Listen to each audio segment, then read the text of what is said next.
Hello, আমি রাইসুল ইসলাম প্রান্ত। আজকে তোমাদের দ্বিমাত্রিক গতির উপর একটা ক্লাস নেয়ার কথা। ক্লাসের প্ল্যানটা করার সময় মনে হলো যে ক্লাসটা একটু ইন্টারেস্টিং করা যায়। আমি নিজেই একটা ক্লাস বানায় থ্রো করে দেখি, দেখতে কেমন হয়। তো পরে একটা কাগজের বল নিয়ে পেঁচালাম, পেঁচায় একটা অবজেক্ট বানালাম, এটা হচ্ছে আমার ক্লাস। এরপর শুট করা যায় কোথায়, একটা কাগজ নিয়ে এসে প্যাচায় একটা ব্যাকগ্রাউন্ড হচ্ছে সেট করলাম, একটা কাচের স্কেল দিয়ে একটা র্যাম্প সেট করলাম, চাঁদা দিয়ে মেপে দেখলাম যে এক্স্যাক্টলি 40 ডিগ্রি অ্যাঙ্গেলে হচ্ছে আমি র্যাম্পটা সেট করছি। অ্যান্ড এরপর অবজেক্টটা থ্রো করলাম। এখন অ্যাঙ্গেলটা তো মাপা যায় যে কত ডিগ্রি অ্যাঙ্গেলে থ্রো করলাম, কিন্তু কত বেগে যে থ্রো করছি এটা তো আর মাপার কোনো ইনস্ট্রুমেন্ট আমার কাছে নাই, সো মাপতে পারিনি। তো যা হোক, পরে থ্রোটা শেষ করলাম, মেপে দেখলাম যে আনুভূমিক পাল্লা আসে অলমোস্ট 50 সেন্টিমিটারের মতো। তোমাদের কাছে প্রশ্ন থাকবে যে দেখো, তোমরা কেউ বলতে পারো কিনা যে আসলে আমি এটাকে কত মিটার পার সেকেন্ড বেগে থ্রো করেছিলাম। আমরা দেখি যে এই বস্তুটা যখন নিক্ষেপ করা হলো, আমরা অবভিয়াসলি শুরুতে একটা নির্দিষ্ট বেগে এটাকে নিক্ষেপ করলাম, বেগের মানটা নির্দিষ্ট, অ্যান্ড আমি এটাকে একটা সার্টেন অ্যাঙ্গেলে নিক্ষেপ করলাম। তো আমরা ধরে নেই যে আমরা এটাকে ভি নট আদি বেগে থ্রো করলাম, অ্যান্ড সেটাকে আমরা থেটা নট অ্যাঙ্গেলে থ্রো করছি। এখন আমরা যেহেতু এটা একটা দ্বিমাত্রিক গতি, এটা সরাসরি এক্স ডিরেকশনাল যাচ্ছে না, এটা সরাসরি ওয়াই ডিরেকশনাল যাচ্ছে না। যেহেতু কোনো ডিরেকশনে যাচ্ছে না, তাহলে আমাদের প্রথম কাজ যে আমরা আমাদের এই বেগটাকে আমরা এক্স অক্ষে তার উপাংশ কত এবং ওয়াই অক্ষে তার উপাংশ কত, এই দুইটা উপাংশ আমাদের প্রথমে জেনে নেওয়া দরকার। তো তাহলে আমরা এটাকে ভি নট বেগে থ্রো করছি একটা নির্দিষ্ট থেটা নট অ্যাঙ্গেলে, অ্যান্ড এটার এক্স অ্যান্ড ওয়াই অক্ষ বরাবর উপাংশ কোনটা। আমরা দেখি যে আমাদের এক্স অক্ষ বরাবর এখানে তাহলে আমরা উপাংশ পাবো V naught cos theta naught, and Y অক্ষ বরাবর আমরা যে উপাংশ পাবো তার মান হবে V naught sine theta naught. আমরা এই দুইটা উপাংশ পাই, একটা এক্স অক্ষ বরাবর, একটা ওয়াই অক্ষ বরাবর। আমরা জানার চেষ্টা করবো যে এটার গতিপথ কেমন হয়, এটা কত দূর যায়। কোশ্চেনগুলোর উত্তর এখন আমাদের জানতে হবে।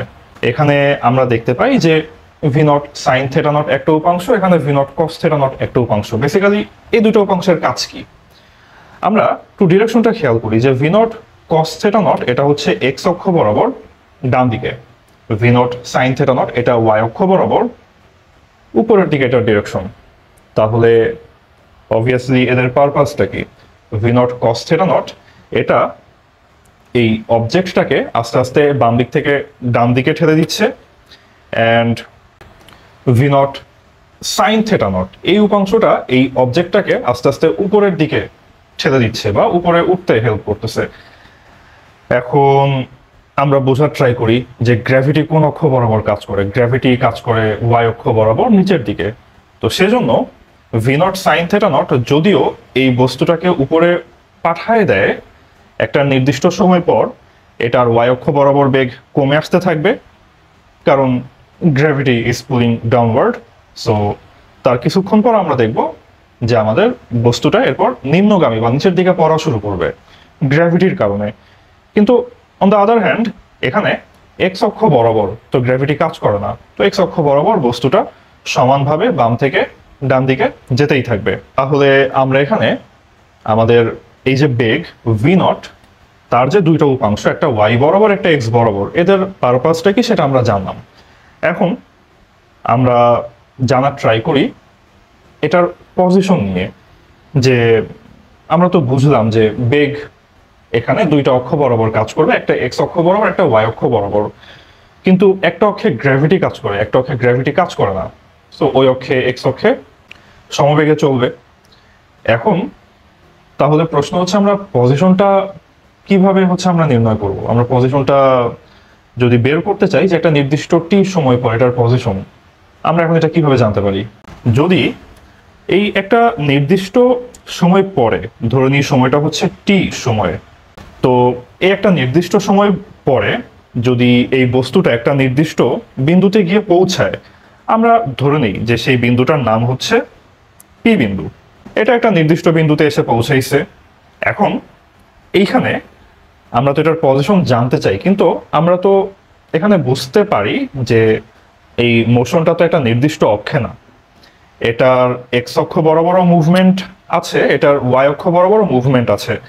তো তাহলে আমাদের এই পয়েন্টটার এক্স পজিশন এবং ওয়াই পজিশন দুটাই আমাদের আলাদা করে জানতে হবে, এবং দুইটা অক্ষে যেহেতু বেগ আলাদা, আমাদেরকে দুটো আলাদা ফর্মুলা দিয়ে কাউন্ট করতে হবে। তো আমরা এখানে ধরে নেই যে এই পি পয়েন্টটার এক্স পজিশন হচ্ছে এক্স অ্যান্ড ওয়াই পজিশন হচ্ছে ওয়াই। এখন আমরা তাহলে এখানে কি ফর্মুলা অ্যাপ্লাই করব?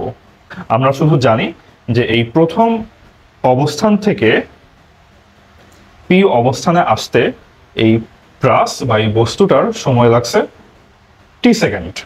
এখন আমরা তো শুরুতেই বলে আসছি যে এক্স অক্ষ বরাবর কোনো গ্র্যাভিটি নেই। তো যেহেতু এক্স অক্ষ বরাবর কোনো গ্র্যাভিটি কাজ করে না, তাহলে এক্স অক্ষ বরাবর অবশ্যই এটা কি? সমবেগ।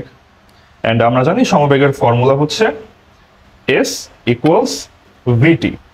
তো সমবেগের ফর্মুলা যেহেতু এস ইকুয়ালস টু ভিটি, তাহলে এখানে আমরা বলতে পারি ওকে এক্স ইকুয়ালস টু ভিটি। কিন্তু প্রবলেম হলো এক্স অক্ষ বরাবর তো বেগ ভি ছিল না।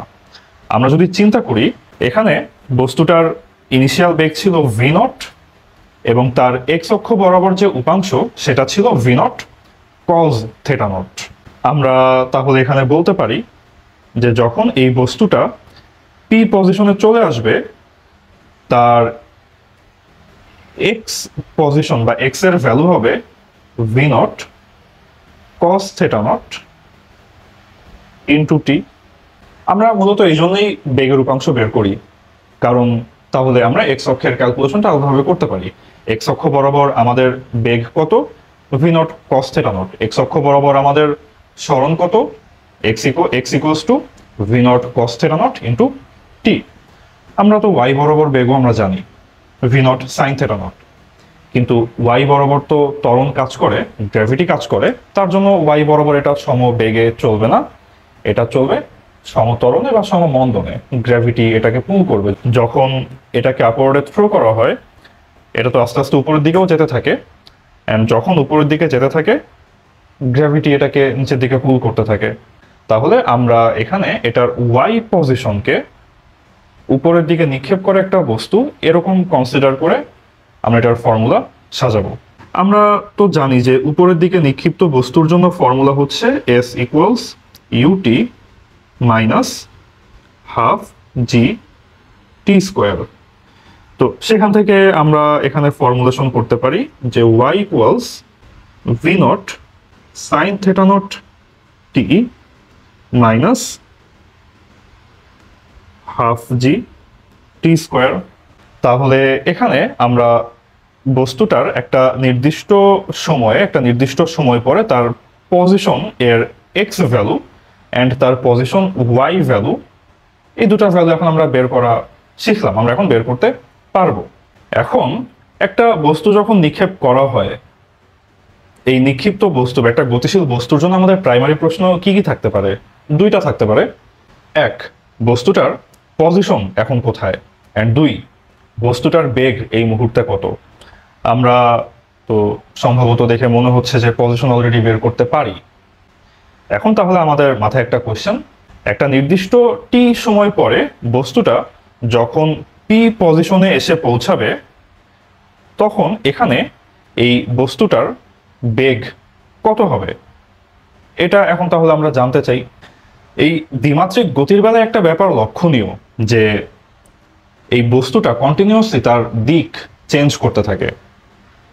যেহেতু বেগ একটা ভেক্টর রাশি, তার মানও আছে, তার দিকও আছে।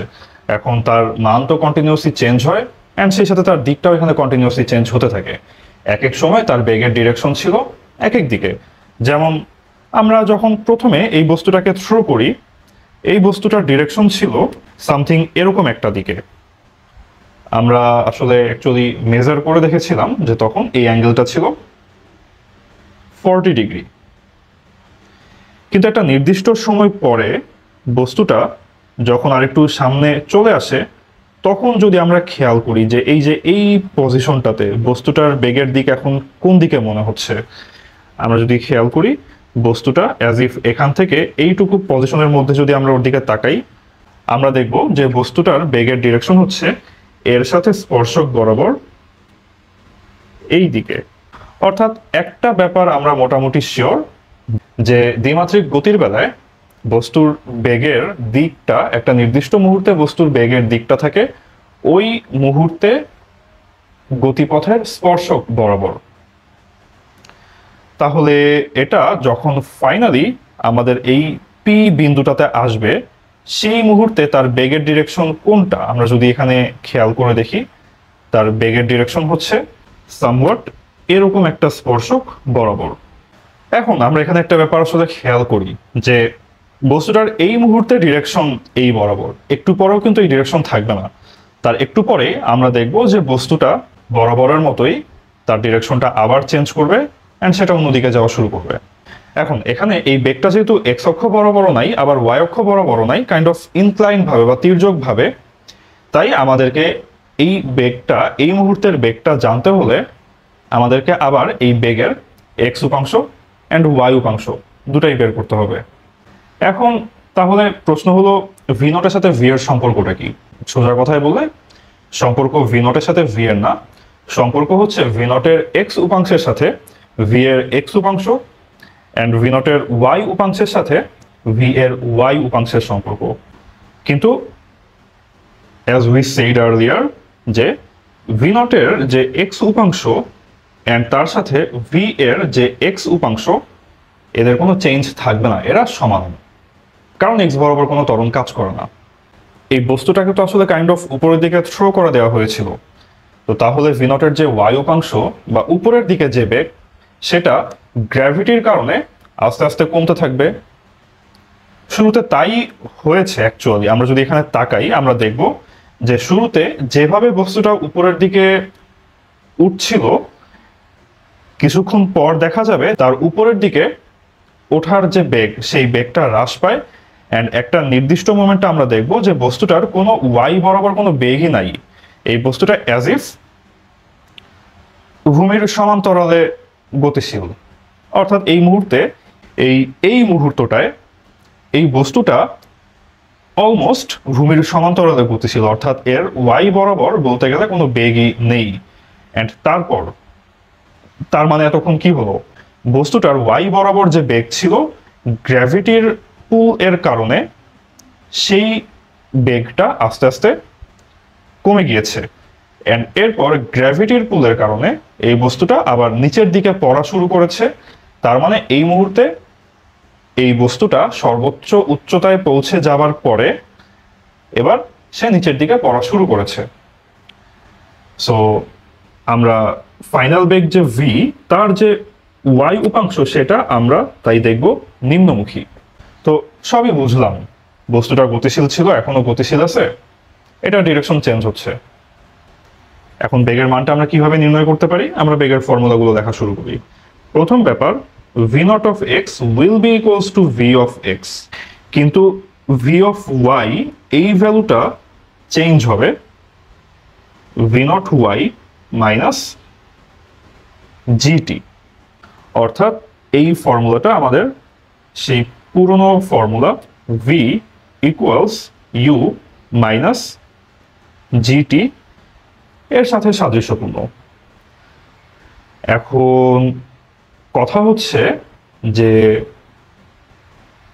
আমরা ভি এর এক্স উপাংশ ভি এর ওয়াই উপাংশ আমরা কিভাবে নির্ণয় করব? যথারীতি আমরা এখানেও ভূমির সাথে বেগ ভি এর একটা অ্যাঙ্গেল থেটা কল্পনা করব। তাহলে ভি এক্স এটা হবে V into cos theta and V Y এটা হবে ভি ইন্টু সাইন থেটা। এভাবে আমরা যে কোনো একটা নির্দিষ্ট মোমেন্টে বেগ ভি তার এক্স উপাংশ অ্যান্ড তার ওয়াই উপাংশকে ফর্মুলেট করতে পারি। তাহলে এখন এই ফর্মুলা থেকে তো আমরা একটা নির্দিষ্ট টি সময় পরে বস্তুটার বেগ কত, এক্স বরাবর বেগ কত অ্যান্ড ওয়াই বরাবর বেগ কত, এই প্রশ্নগুলোর উত্তর খুঁজে পাই। তাহলে আমরা পজিশন জানলাম, আমরা বেগ কত সেটাও জানলাম, অ্যান্ড উপাংশ বলতে কি বোঝায় সেটাও আমরা প্রপারলি দেখলাম। এখানে আমরা যে বললাম যে বেগ কন্টিনিউসলি চেঞ্জ হয়, দ্বিমাত্রিক গতির বেলায় কন্টিনিউসলি বেগ চেঞ্জ হতে থাকে। তার মানে কি, বেগের মান চেঞ্জ হতে থাকে, ভি নট ছিল আগে মান, পরে মান হয়ে গেল ভি। বেগের দিকটা কন্টিনিউসলি চেঞ্জ হতে থাকে। শুরুতে বেগের অ্যাঙ্গেলটা ছিল থেটা নট, পরে সেই অ্যাঙ্গেলটা হয়ে গেল থেটা। এখন তাহলে এখান থেকে আমাদের আর কি কি ব্যাপার জানা বাকি থাকতে পারে? আমাদের স্টিল জানা প্রয়োজন হতে পারে যে এই প্রাস এর যে গতিপথ, এই গতিপথের জ্যামিতিক শেপটা কি, এটার গাণিতিক সমীকরণটা কি। তো এখন এই বস্তুটার গতিপথের সমীকরণটা আমাদের কি জন্য প্রয়োজন হইতে পারে? আমাদের জানার আগ্রহ হইতে পারে যে আমি একটা ফুটবলকে যদি এই 0,0 পয়েন্ট থেকে আমি প্রাস এর মতো করে থ্রো করি, সেটাকে একটা নির্দিষ্ট দূরত্বে একটা গোলপোস্টের ভেতরে ঢুকবে নাকি গোলপোস্টের উপর দিয়ে চলে যাবে, এটা আমাদের জানার ইচ্ছা হতে পারে। তখন এখানে আমাদেরকে ক্যালকুলেট করতে হবে যে গোলপোস্টের এক্স বরাবর দূরত্ব, এক্স এর মান কত, অ্যান্ড ওই অবস্থায় বলটার যে উচ্চতা সেই ওয়াই এর মান কত, অ্যান্ড সেই এক্স নির্দিষ্ট দূরত্বে ওয়াই এর ভ্যালুটা গোলপোস্টের চেয়ে বেশি নাকি কম। এই কেসে বেশি। তার মানে কি? তার মানে এই বলটা গোলপোস্টে ঢুকবে না। অর্থাৎ আমি জানতে চাইতে পারি যে একটা নির্দিষ্ট এক্স এর ভ্যালুর জন্য একটা নির্দিষ্ট ওয়াই এর ভ্যালু কত হয়, অথবা ভাইস ভার্সা, একটা নির্দিষ্ট ওয়াই ভ্যালুর জন্য তার এক্স ভ্যালু কত হইতে পারে। এটা হচ্ছে প্রাসের গতিপথের একটা ম্যাথমেটিক্যাল ইকুয়েশন। এখানে যদি আমরা এক্স এর ভ্যালু ইনপুট দিই, তাহলে আমরা ওই মুহূর্তে ওই অবজেক্টটার ওয়াই ভ্যালু পেয়ে যাব। অ্যান্ড যদি এখানে আমরা ওয়াই ভ্যালুটা ইনপুট দিই, তাহলে আমরা ওই মুহূর্তে ওই বস্তুটার এক্স ভ্যালুটা পেয়ে যাব, এক্স বরাবর দূরত্ব আমরা পেয়ে যাব। এই ম্যাথে আমাদের বাদবাকি যেসব কন্ডিশনস ইনপুট দেওয়া লাগবে সেগুলো হচ্ছে ইনিশিয়াল কন্ডিশন, অর্থাৎ যখন একদম শুরুতে আমি থ্রো করলাম তখন আমি ওটাকে কত ডিগ্রি অ্যাঙ্গেলে থ্রো করেছিলাম, এটা আমার জানা প্রয়োজন যে থেটা নট এর ভ্যালু কত ছিল, অ্যান্ড সেই অবজেক্টটাকে আমি কত বেগে থ্রো করেছিলাম, অর্থাৎ আমি কত জোরে থ্রো করছি, আমি কতখানি বাঁকায়, কোন দিকে বাঁকায়, কত ডিগ্রি বাঁকায় আমি থ্রো করছি। একদম শুরুতে যেহেতু এটা আমার নিজের ইচ্ছার উপর ডিপেন্ড করে, এটা একটা ইনিশিয়াল কন্ডিশন, এটা আমাদেরকে জানতেই হবে। অ্যান্ড সেটা জানলে আমরা এটার পজিশন এক্স থেকে ওয়াই ভ্যালু, ওয়াই থেকে এক্স ভ্যালু বের করে ফেলতে পারি। এখন এখানে আমাদের আর কি কি জানার বাকি থাকতে পারে? আমরা আর দুইটা ব্যাপার জানতে চাইতে পারি। এক, এটা ম্যাক্সিমাম কত উচ্চতায় উঠবে। আমরা যদি এটার গতিপথটা খেয়াল করি, যে এটাকে যখন ইনিশিয়ালি থ্রো করা হয় সেখান থেকে একটা নির্দিষ্ট সময় পরে এটা ম্যাক্সিমাম উচ্চতায় চলে আসে। অ্যান্ড যখন ম্যাক্সিমাম উচ্চতায় চলে আসে তখন আমরা এর আগেই বলে এসেছি যে সেটা ওয়াই বরাবর বেগ হয়ে যায় 0, সে এক্স বরাবর বেগ শুধুমাত্র অবশিষ্ট থাকে। এখন আমরা জানতে চাইতে পারি যে এই ম্যাক্সিমাম উচ্চতাটা আসলে কত। ম্যাক্সিমাম উচ্চতার প্রসঙ্গ আসলেই আমরা বারবার বলছি ঠিক আছে ম্যাক্সিমাম উচ্চতায় ওয়াই বরাবর নাকি বেগ 0, ওয়াই বরাবর বেগ 0, কিন্তু এটার মানে কি? ম্যাক্সিমাম উচ্চতায় ওয়াই বেগ বা বেগের ওয়াই উপাংশ 0 কেন, বা কিভাবে 0 হয়? আমরা সেটা একটু বুঝে দেখার ট্রাই করি। এখানে আমরা শুরুতে এ অবস্থানে বস্তুটার বেগের দিক, তার গতিপথের সাথে স্পর্শক বরাবর, অ্যান্ড তার ওয়াই উপাংশ আমরা লাল কালিতে দেখতে পাচ্ছি এখানে। একটু পর এই বস্তুটাই যখন আবার বি পজিশনে চলে যায়, তখন তার বেগের দিক, তার গতিপথের সাথে স্পর্শক বরাবর, অ্যান্ড সেই মুহূর্তে তার বেগের ওয়াই উপাংশ আমরা দেখতে পাচ্ছি লাল কালিতে। অ্যান্ড আমরা এই দুটো কম্পেয়ার করলেই দেখতে পাচ্ছি যে হ্যাঁ, আমাদের বেগের ওয়াই উপাংশ কমে গিয়েছে অলরেডি। এরপর যখন বস্তুটা ম্যাক্সিমাম হাইটে চলে আসবে, সেই মুহূর্তে যদি আমরা স্পর্শকটা চিন্তা করি, তখন আমরা দেখব যে এই বেগ পুরোটাই এক্স অক্ষ বরাবর, অর্থাৎ এই মুহূর্তে কোনো ওয়াই উপাংশ এখানে নাই। তার মানে আমরা বলতে পারি যে এই মুহূর্তে বেগের ওয়াই উপাংশ হচ্ছে 0। এখন প্রশ্ন, এই মুহূর্তে যদি ওয়াই উপাংশ 0 হয়, আর একটু পর কি হবে? ওয়াই উপাংশ নেগেটিভ হবে। কিভাবে? আমরা যদি আরেকটু পরে গিয়ে আরেকটা স্পর্শক ড্র করি, সেই স্পর্শকটা আমরা দেখব নিম্নগামী, অ্যান্ড তার ফলে ওই মুহূর্তে বেগের ওয়াই উপাংশ এটা আসবে নিচের দিকে। এখন আমরা সর্বোচ্চ উচ্চতা পড়াতে গিয়ে এই বেগের উপাংশ নাকি 0 এসব আলোচনা টেনে নিয়ে আসার দরকার কি? ব্যাপারটা হলো যে আমরা মূলত এখান থেকেই আমাদের সর্বোচ্চ উচ্চতা কত এটা নির্ণয় করতে পারি। একটু আগে আমরা যখন বেগের ফর্মুলা পড়ে আসছি তখন আমরা দেখে আসছি আলাদাভাবে যে বেগের এক্স উপাংশের ফর্মুলা কি, বেগের ওয়াই উপাংশের ফর্মুলা কি। এখন আমরা যদি বেগের ওয়াই উপাংশের ফর্মুলাটা লিখে ফেলি, এখন আমরা বেগের পুরনো একটা ফর্মুলা আমরা জানি যে V square is equals to U square minus 2gh। যখন একটা বস্তুকে উপরের দিকে নিক্ষেপ করা হয় তখন আমরা এই ফর্মুলাটা ব্যবহার করতে পারি। সেটাকে যদি এখন আমরা আমাদের এই দ্বিমাত্রিক গতির বেলায় অ্যাপ্লাই করতে চাই তখন ফর্মুলাটা দেখতে এরকম হবে, ভি এর ওয়াই উপাংশ এর square equals to V naught এর ওয়াই উপাংশ এর স্কোয়ার মাইনাস 2gh। এখন সর্বোচ্চ উচ্চতায় এই বেগের মানটাই তো হয়ে যাবে 0। তাহলে আমরা এখানে বলতে পারি যে ভি নট এর ওয়াই উপাংশ এর square is equals two 2gh, যেখানে এইচটা এখন হবে ম্যাক্সিমাম হাইট। তাহলে এখন আমরা এখান থেকে বলতে পারি যে ম্যাক্সিমাম হাইট এটা হবে ভি নট এর ওয়াই উপাংশ এর স্কোয়ার ডিভাইড বাই 2g, বা h equals to V naught square sine square theta naught divide by 2g। যদি আমরা ভি নট এর ওয়াই উপাংশের ফর্মুলা বসায় দিই তখন এক্সপ্রেশনটা এরকম আসবে। তাহলে এখান থেকে তো আমরা বের করতে পারি যে এই মুহূর্তে তার ম্যাক্সিমাম হাইট এর মানটা কত। এখন আমরা তো জানতে চাইতে পারি যে তার এই ম্যাক্সিমাম হাইটটাতে উঠতে কি পরিমাণ সময় লাগবে। তার ম্যাক্সিমাম হাইটে উঠতে কতখানি সময় লাগবে তার জন্য আমরা ব্যবহার করতে পারি এই ফর্মুলা যে V equals U minus GT. অর্থাৎ এটাকে যদি আমরা ওয়াই উপাংশের জন্য ইউজ করি তাহলে V Y equals to V naught এর ওয়াই মাইনাস জিটি। কিন্তু সর্বোচ্চ উচ্চতায় ভি ওয়াই এর মান যেহেতু 0, সেখান থেকে আমরা বলতে পারি যে ভি নট এর y is equals to g t, অর্থাৎ t equals v not y divided by g, বা t equals v not sine theta nought divided by g. এই ফর্মুলা থেকে আমরা নির্ণয় করে ফেলতে পারি যে একটা ট্রাস তার ম্যাক্সিমাম হাইট এ যেতে কি পরিমাণ সময় নেবে। তো ম্যাক্সিমাম হাইটে তো পৌঁছানো হলো, আর কি আমরা জানতে চাইতে পারি যে বস্তুটা সর্বোচ্চ কত দূর যাবে, কত দূর গিয়ে বস্তুটা মাটিতে পড়ে যাবে।